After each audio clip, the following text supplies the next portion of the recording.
하나님 말씀은 사도행전 3장 11절로 16절 같이 읽겠습니다. 시작. 나온 사람이 베드로와 요한을 붙잡으니 모든 백성이 크게 놀라며 달려나아가 솔로몬의 행각이라 불리우는 행각에 모이거늘 베드로가 이것을 보고 백성에게 말하되 이스라엘 사람들아 이 일을 왜 놀랍게 여기느냐? 우리 개인의 권능과 경건으로 이 사람을 걷게 한 것처럼 왜 우리를 주목하느냐? 아브라함과 이삭과 야곱의 하나님 곧 우리 조상의 하나님이 그의 종 예수를 영화롭게 하셨느니라. 너희가 그를 넘겨주고 빌라도가 놓아주기를 결의한 것을 너희가 그 앞에서 거부하였으니 너희가 거룩하고 의로운 의를 거부하고 도리어 살인한 사람을 놓아주기를 구하여 생명의 주를 죽였도다. 그러나 하나님이 죽은 자 가운데서 그를 살리셨으니 우리가 이 일의 증인이라. 그 이름을 믿음으로 그 이름이 너희를 보고 아는 이 사람을 성하게 하였나니 예수로 말미암아 난 믿음이 너희 모든 사람 앞에 이같이 완전히 낫게 하였느니라. 아멘. 할렐루야. 좋으신 하나님 감사합니다. 이 시간 말씀드리려고 합니다.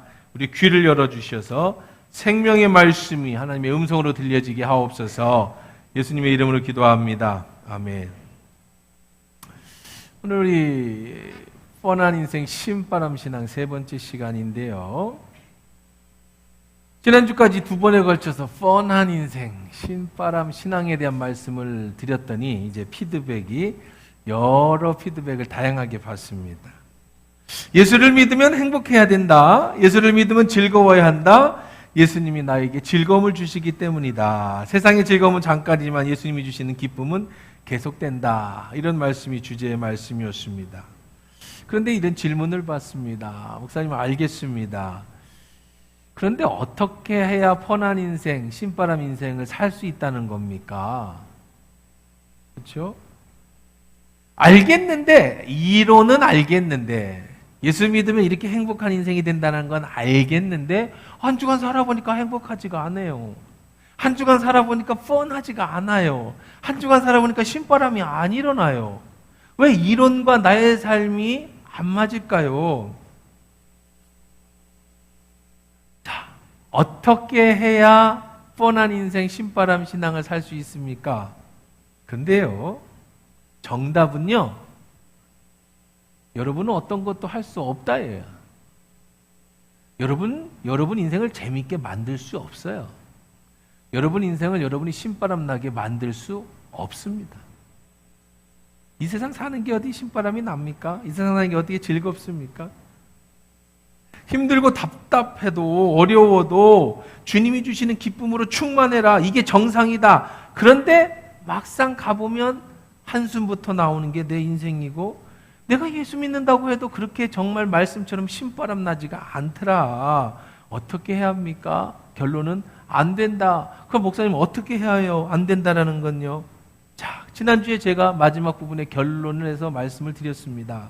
뭐냐면 여러분은 여러분 스스로의 인생을 신바람 나는 인생으로 만들 수 없으니까, 여러분은 뻔한 인생을 만들 수 없으니까 내 인생을 뻔한 인생, 신바람 인생으로 만들어 주실 수 있는 하나님, 예수님께 붙어 있어라.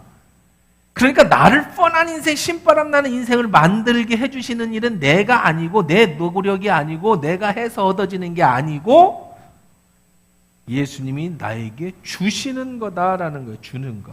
그럼 어떻게 받을 수 있습니까? 잘 붙어 있어야 되는 거예요. 여러분이 어떤 노력이 필요 없어요. 여러분이 할 수 있는 게 없습니다. 여러분이 할 수 있는 한 가지는 그저 여러분 노력해야 되는 단 한 가지가 있다면, 한 가지 포인트가 있다면 잘 붙어 있어야 돼. 예수님께 잘 붙어 있으면, 예수님을 내 마음의 중심에 모시고 살면 예수님이 공급해 주시는 기쁨, 예수님이 공급해 주시는 그 신바람의 성령의 바람으로 내가 행복해지고 기뻐질 수 있는 거지, 예수님 안에서 아닌 바깥에서는 내 스스로는 아무것도 만들 수 없다는 거예요. 그렇다면 뭘 한 가지를 믿어야 돼. 뭘 믿어야 되냐? 내가 예수께 붙어 있으면 예수님이 나를 이렇게 만들어 줄 수 있다라는 이 사실을 믿어야 돼요. 요즘 새벽마다 호세아서를 강의하고 있습니다.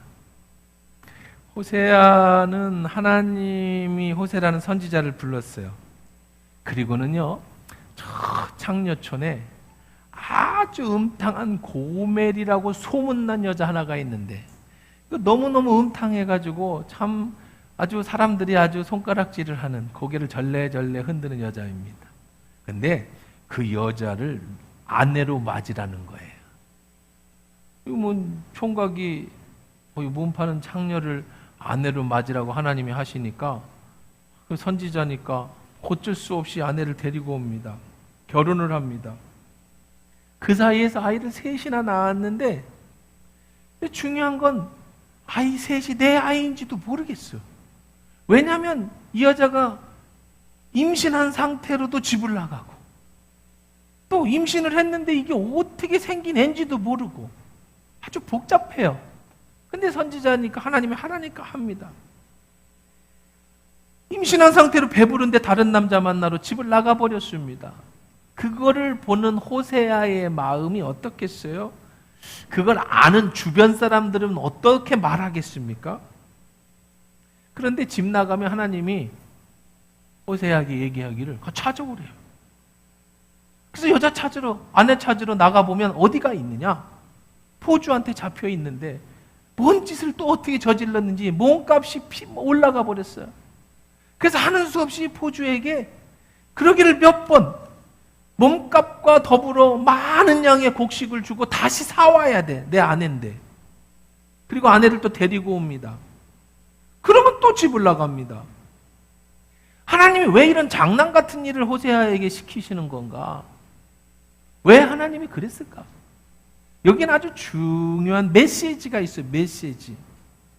하나님은 호세아와 고멜의 사이를 이스라엘과 하나님의 결혼 관계를 빗대어서 지금 설교를 하고 계시는 거야.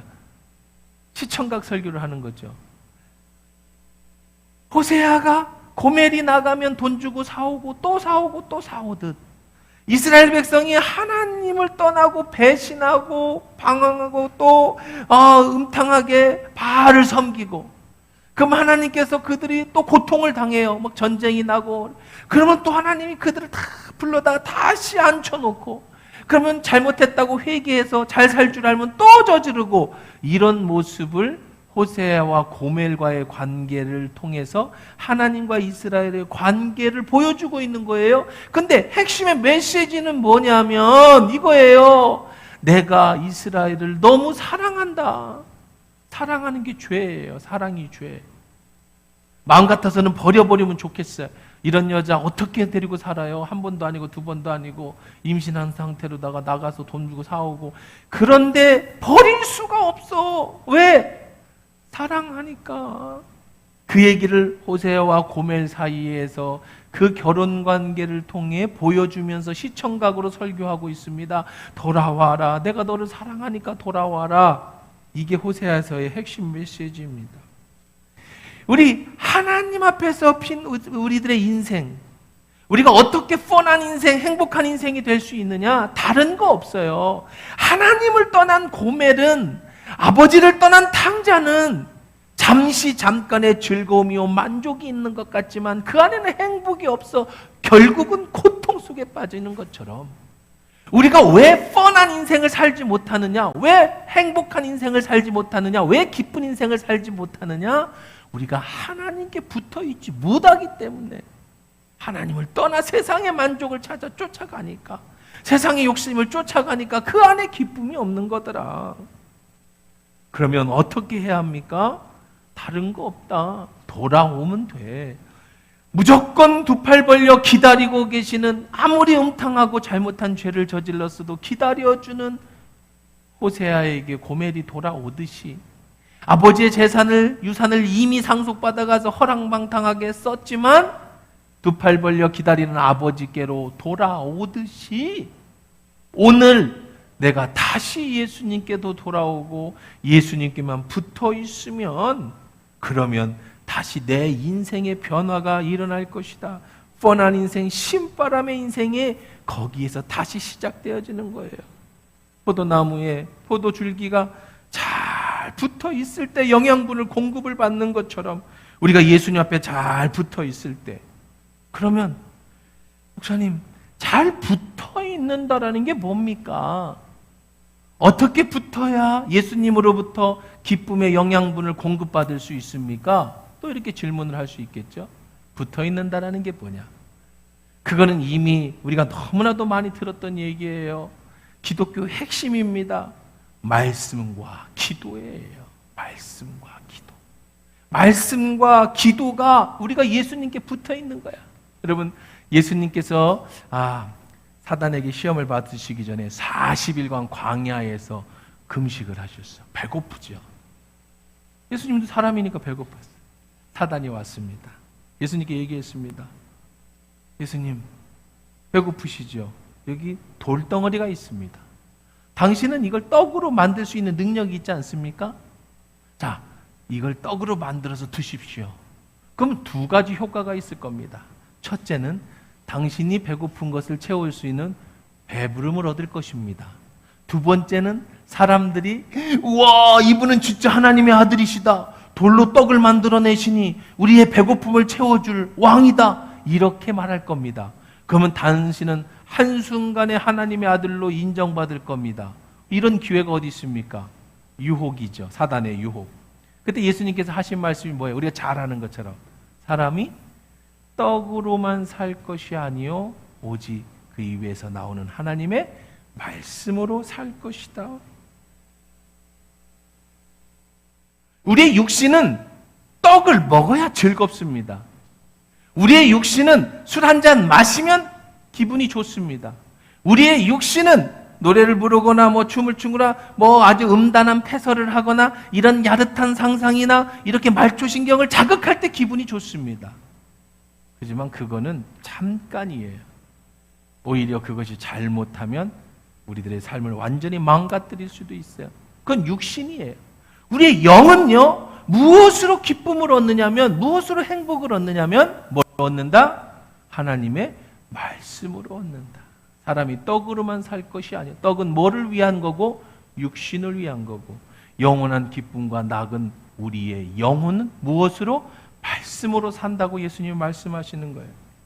예수님께 붙어 있으면 우리가 기쁨을 얻는데, 그리고 뻔한 인생, 신바람 인생을 살 수 있는데, 어떻게 무엇을 공급받느냐? 나무가 줄기에 붙어 있으면서 공급받는 게 무엇이냐면 바로 여러분의 영이 말씀을 공급을 받으면 내 안 깊은 곳에서 참 기쁨과 만족을 주시는 거예요. 그러니까 여러분, 말씀을 가까이 해야 합니다. 두 번째는 기도라고 그랬어요. 여러분이 지금 내가 예수님께 잘 붙어 있으면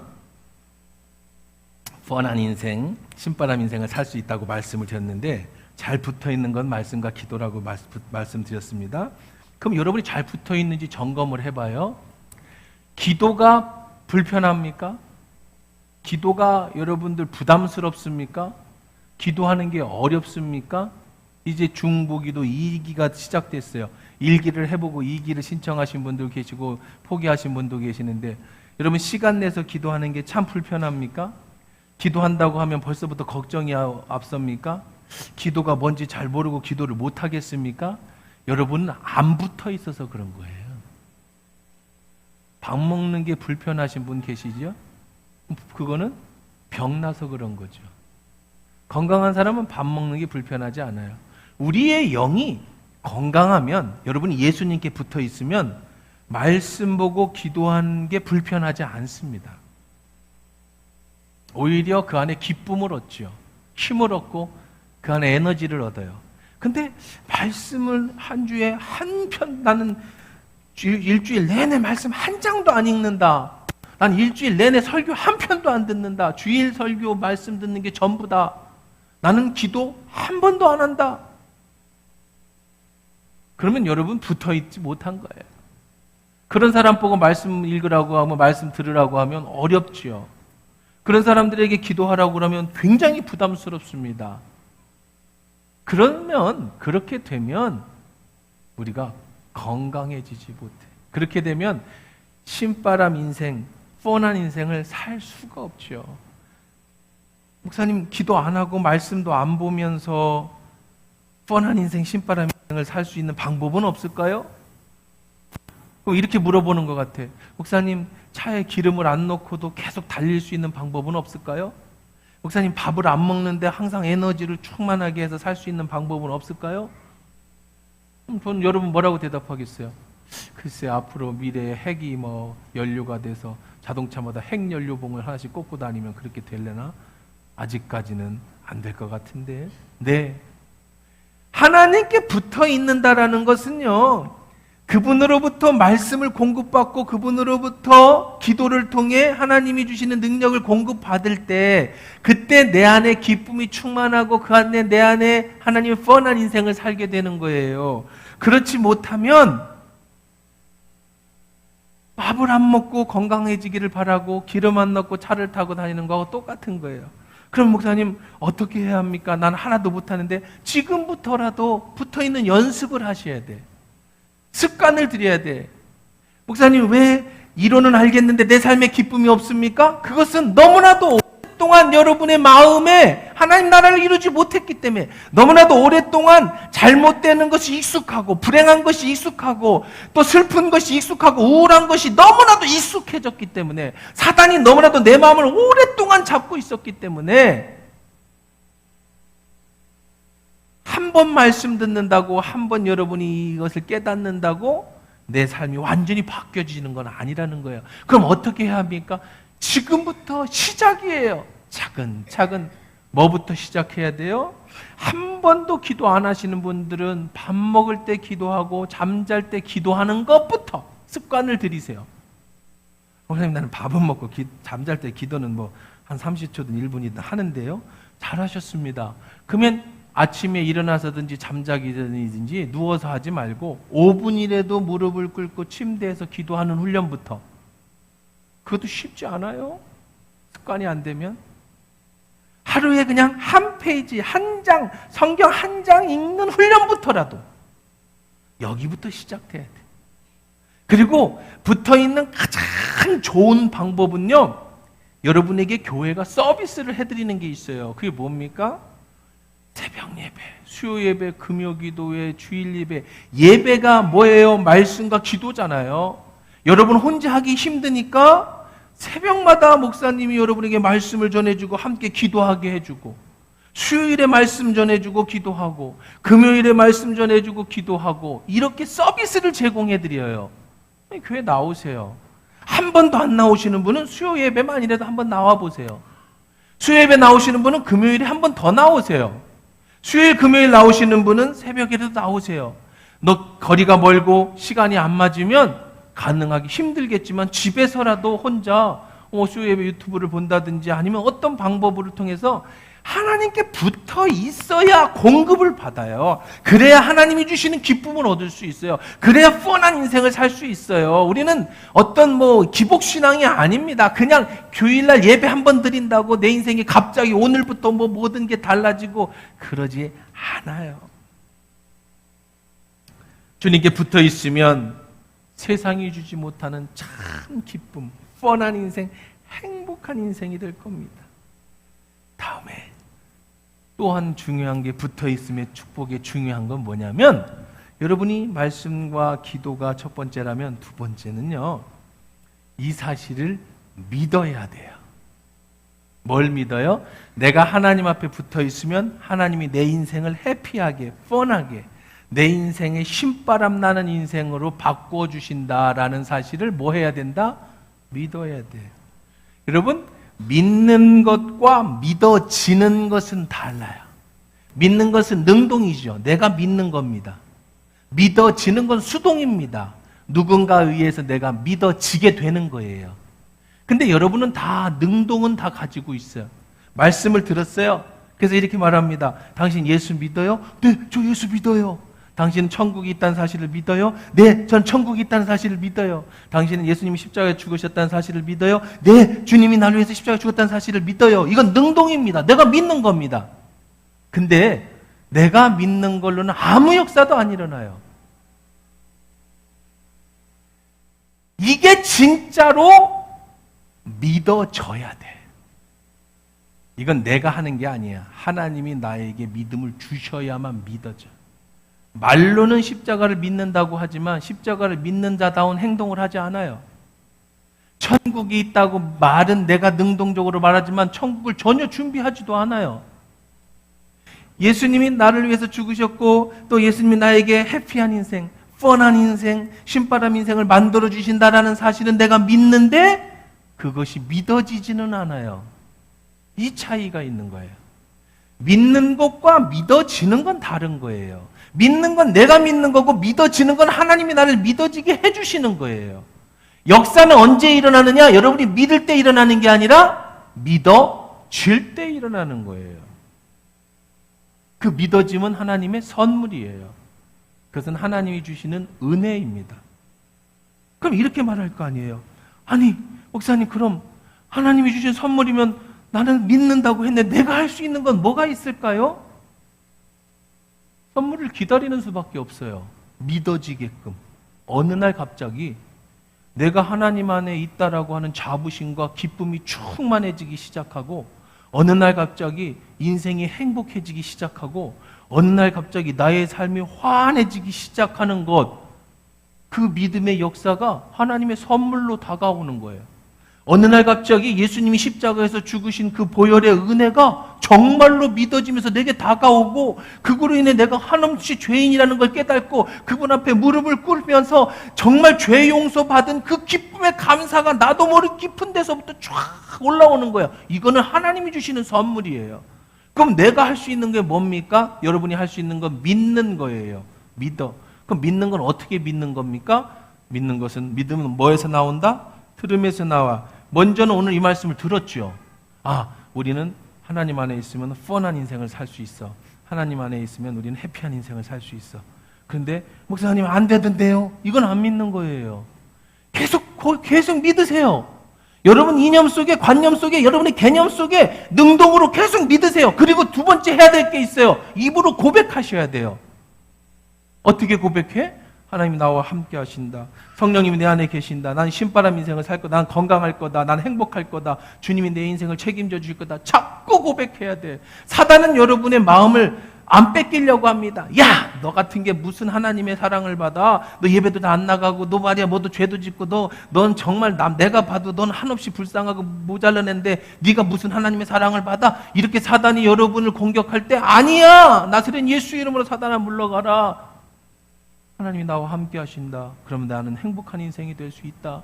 야, 넌 지금까지 수십 년 우울하게 살았는데 하는 일마다 안 됐는데 차라리 나쁜 일이 안 터지기를 기대해라. 좋은 일이 생기기를 바라지 말고 이렇게 얘기할 때 아니야. 하나님이 나와 함께 하시고 예수님이 내 앞에 붙어 있으면 나는 잘 될 거야. 입으로 믿고 자꾸 고백해야 돼.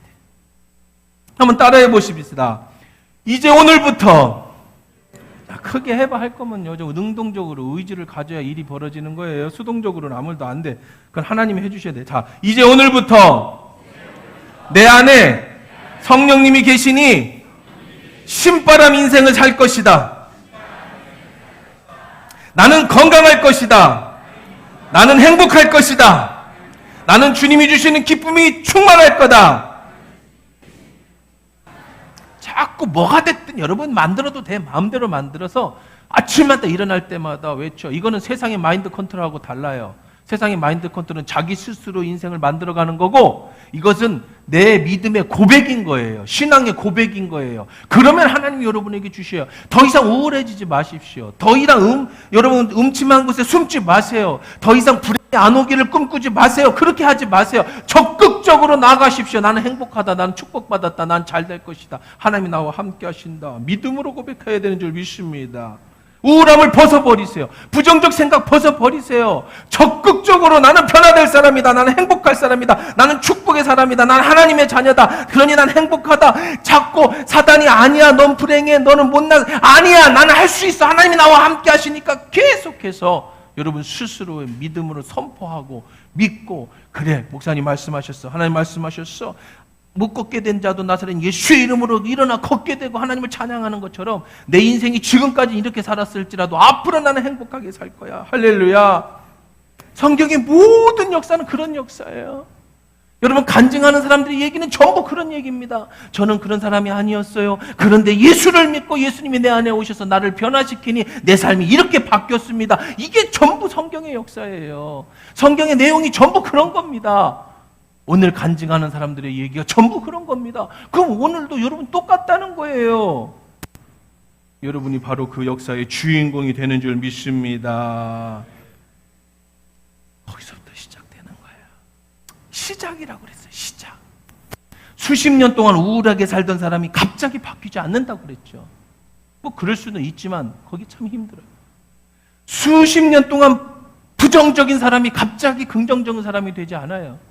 늘 불행한 일이 닥치고 하는 일마다 안 되던 사람이 갑자기 하는 일마다 잘 되게 하루아침에 되지 않아요. 왜냐하면 여러분이 사단에 의해서 너무나도 길들여졌고 너무나도 익숙해졌기 때문에, 믿는다고 했지만 말로만 믿었지 정말로 믿어지지 않았기 때문에. 그러니 오늘부터 시작이에요. 목사님, 왜 말씀을 들었는데 내 인생은 행복하지 않지요? 라고 말하지 말고 지금부터 나는 행복할 거다고 선포하고 하는 일마다 잘 될 거라는 확신을 가지고 하나님 내게 제일 좋은 것을 주시는 분이라는 믿음을 가지고, 예전에는 안 되면 어떡하지, 안 될 거야, 내 인생이 늘 그랬으니까 라고 했지만 지금부터는 잘 될 거야, 하나님이 나와 함께 하시니까, 이런 믿음을 가지고 영적 전쟁에서 승리하기를 주의 이름으로 축원합니다.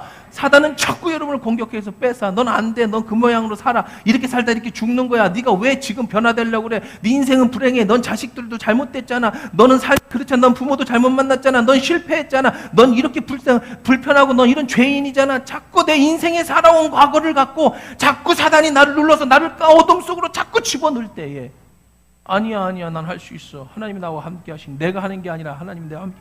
그런 순간, 어느 순간에 믿음이 내게 자라고 성령님이 믿음을 주실 때 믿어지는 역사가 일어나면 그 순간부터 여러분의 인생이 완전히 바뀌어지는 줄 믿습니다. 저는 기도 중에 이렇게 고백을 했습니다. 하나님, 저는 왜 이렇게 축복을 많이 받았을까요? 하나님, 나는 내가 뭐길래 하나님 이렇게 많은 축복을 주십니까? 저는 좋은 교회, 정말 좋은 성도들과 좋은 장로님들과 함께 그렇게 목회를 합니다. 그냥 내가 좋다고 하는 게 아니라 정말 좋아요. 주변에 있는 모든 우리 노예 목사님들이나 내 주변에 있는 목사님들이 전부 저를 부러워합니다. 하나님의 말씀도 마음껏 전합니다. 뭐 누구 하나 눈치 보는 사람 없이 전합니다. 정말 축복받은 사람이에요. 우리 하나님이 우리 가정을 얼마나 축복해 주셨는지요. 우리 자녀들도 얼마나 하나님 은혜 속에 잘 자라는지. 목사들 중에도요, 자기 자식 때문에 대부분 걱정이 많아요. 대부분의 제 아는 주변에 있는 목사들이 참 자식들 때문에 걱정이 많아. 목사 아들인데도 교회 안 나가가지고 아빠 기도 제목이 우리 아들 교회 좀 갔으면 좋겠다고 하는 집안의 아들도 있어요. 자녀도 있어요.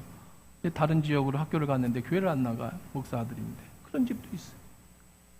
우리는 참 자녀들도 믿음 안에서 잘 자랐습니다. 부모님도 참 감사하게 저를 위해서 계속 새벽마다 기도해주고 계시고, 말 그대로 금수저를, 신앙의 금수저를 물고 자랐어요. 이런 축복이 어디 있어요? 그냥 말로 난 축복 받았어라고 자기 위로하는 게 아니라 진짜로 주변에서 사람들이나 뭐나 건강이나, 여러분 저는 코로나도 한 번도 코로나 기간에 코로나 걸려가지고 문제를 일으킨 적이 없어요. 그 다 걸린다는 코로나도 어떻게 지나간 건지 걸렸다 만 건지 콧물 조금 나다가 말아갖고 그거 아무 문제 없어. 교회 예배도 뭐든지 제가 지금까지 새벽 기도를 아파갖고 빠진 적이 평생에 한두 번도 없을 거예요.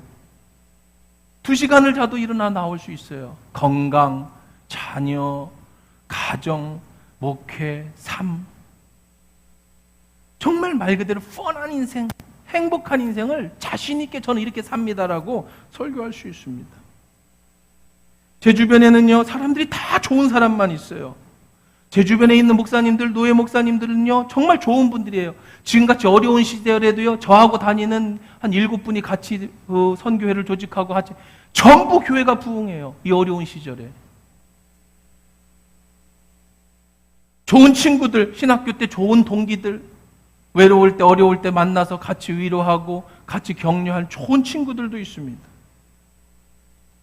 무엇보다도 하나님이 날마다 말씀해 주시고 바른 길로 그럴 때마다 하나님 앞에 기도합니다. 하나님, 저는 참 이럴 만한 자격이 없는데요.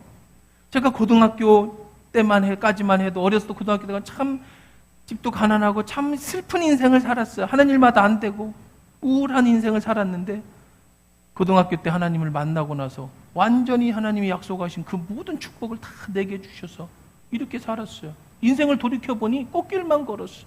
너무너무 좋은 길이에요. 하나님 앞에 얘기합니다. 하나님, 도대체 제가 뭘 한 것도 없는데 왜 내게 이런 축복을 주셨습니까? 그리고 하나님 나에게 뭘 원하십니까? 그때 하나님이 내게 주신 마음이에요. 너에게는 아브라함의 축복이 함께한다. 아브라함의 축복. 하나님 내게 아브라함의 축복으로 함께 하셔요.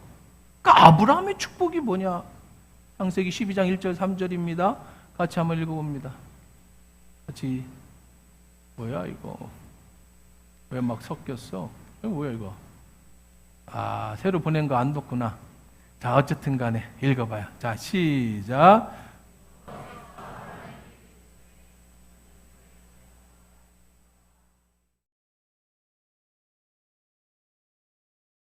내가 너로 큰 민족을 이루고 내게 복을 주어 내 이름을 창대하게 하리니 너는 복이 될지라. 너는 축복하는 자에게 내가 복을 내리고 너를 저주하는 자에게는 내가 저주하리니 땅의 모든 족속이 너로 말미암아 복을 얻을 것이라 하시. 여러분, 아브라함의 복이 뭐냐면 놀란 말이 한 말이 있죠. 여기 뭐라고 그랬냐? 너는 복이 될지로다. 너에게 복이 임할지어다가 아니라 네가 뭐가 돼요? 네가 복이 된다. 복덩어리 복덩어리. 내가 복이야. 하나님이 아브라함에게 말씀하셨어요. 너는 그냥 네 자체가 복이야. 그래서 네가 가면 너 때문에 너를 축복하는 자, 너와 함께하는 자는 너 때문에 주변이 복을 받을 거야. 너를 저주해? 그러면 너를 저주했기 때문에 내가 그들에게 저주를 내릴 거야.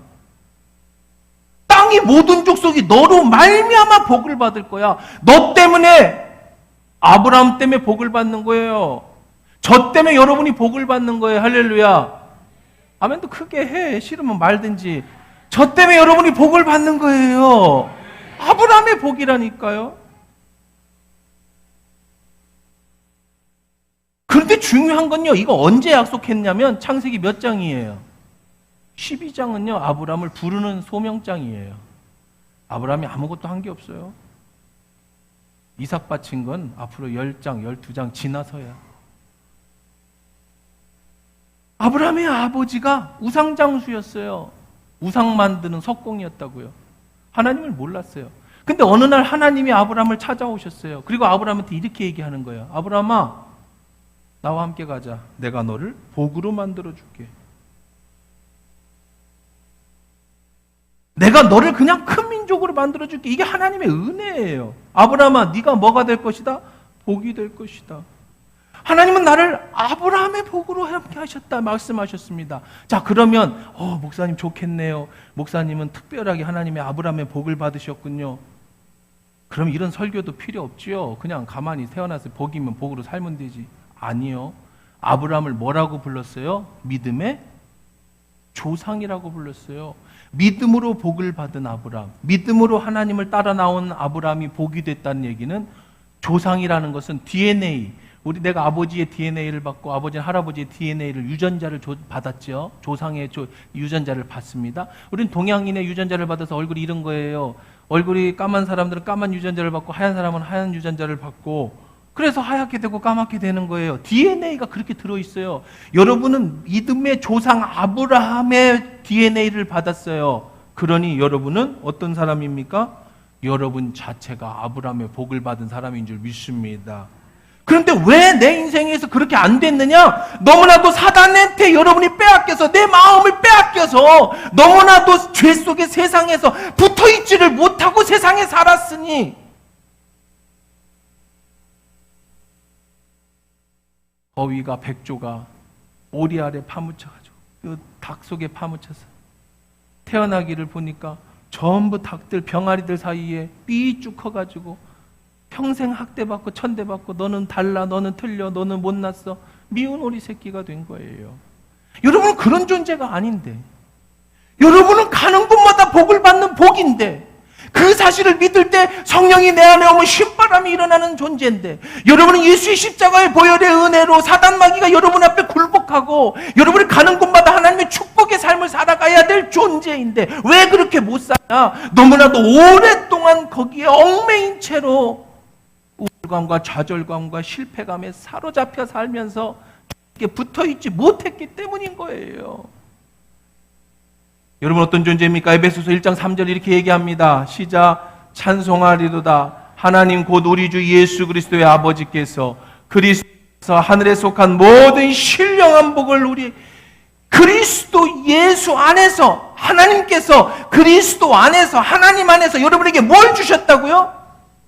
하늘에 속한 모든 신령한 복을 여러분에게 주셨는 줄 믿습니다.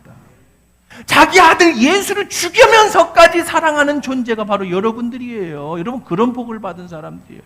내가 특별나서 아브라함의 복을 받은 게 아니라 저는 일찍부터 고등학교 때 주님을 만날부터 계속해서 내 마음에 하나님의 나라를 심기 위해서 계속 말씀과 기도로 싸우면서 오늘까지 왔더니 지금은 아브라함의 복으로 모든 것이 하나님이 주시는 축복을 누리며 살듯이 여러분도 그 말씀을 믿는 순간부터 내가 하나님의 아브라함의 복을 받은 사람이다, 내가 가는 곳에 나는 복이 될 것이다 라는 그 약속을 믿는 순간부터 여러분이 계속 영적 전쟁을 싸워가는 겁니다.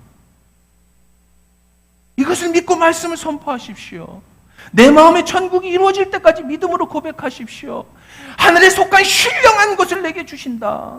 하나님은 하늘의 신령한 복을 내게 주시기를 원하신다. 하나님 내게 가장 좋은 것만 주시기를 원하신다. 하나님 내게 축복해 주시기만을 원한다. 할렐루야. 기복하고 달라요. 이렇게 해서 여러분 잘 먹고 잘 살려면 기복으로 끝나지만 그렇게 변화된 여러분이 하나님을 위해서 죽는 거예요. 예수님을 위해서 죽는 사람이 되는 거예요. 이것이 하나님의 뜻인 거예요. 이것이 하나님의 사랑인 겁니다.